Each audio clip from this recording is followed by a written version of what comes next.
पुराने भड़वों से कह दो कि हथियार फेंक दे। जरा भी हरकत की तो चिथड़े उड़ा दूंगा। हथियार फेंक दो।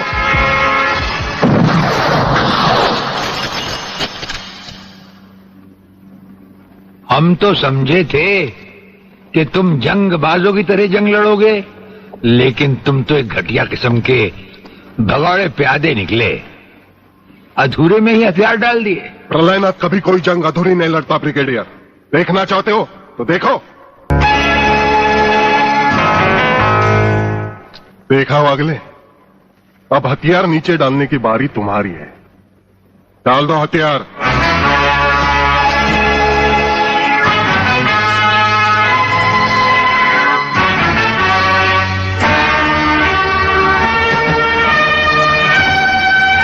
ब्रिगेडियर, हथियार नीचे डाल दो।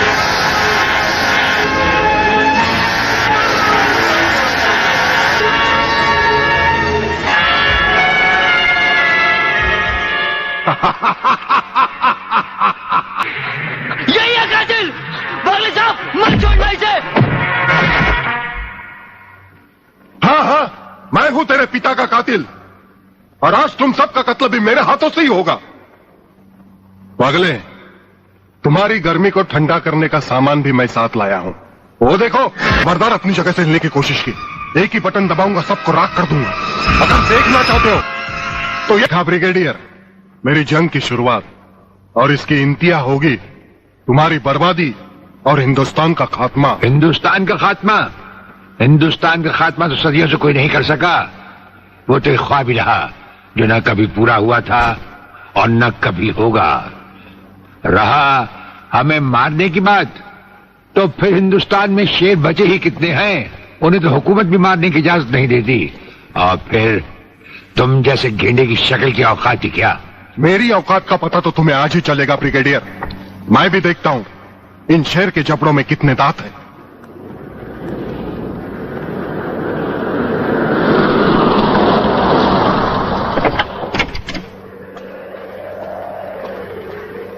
नमस्कार शिवाजी राव। आओ हीरे की औलाद, आओ। तेरी ही कमी थी।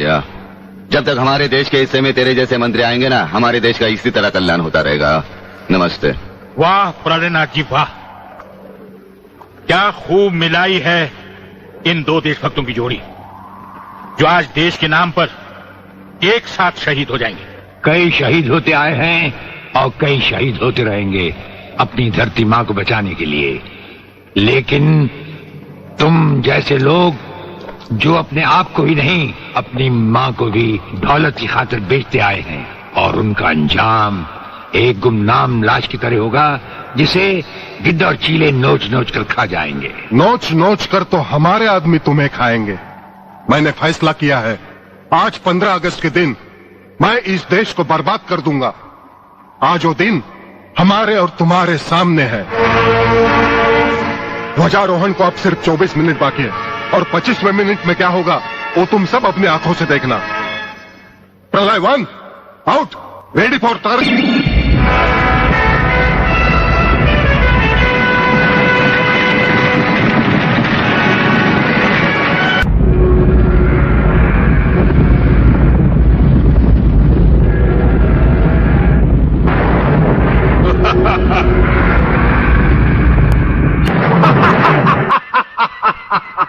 देखा ब्रिगेडियर, ये है मेरी जंग की शुरुआत। अब तुम सबके सामने ये मेरे तीनों मिसाइल्स ईस्ट, वेस्ट और नॉर्थ कमांड को खत्म करेंगे, और हिंदुस्तान पर विदेशी हुकूमत का झंडा लहराएगा।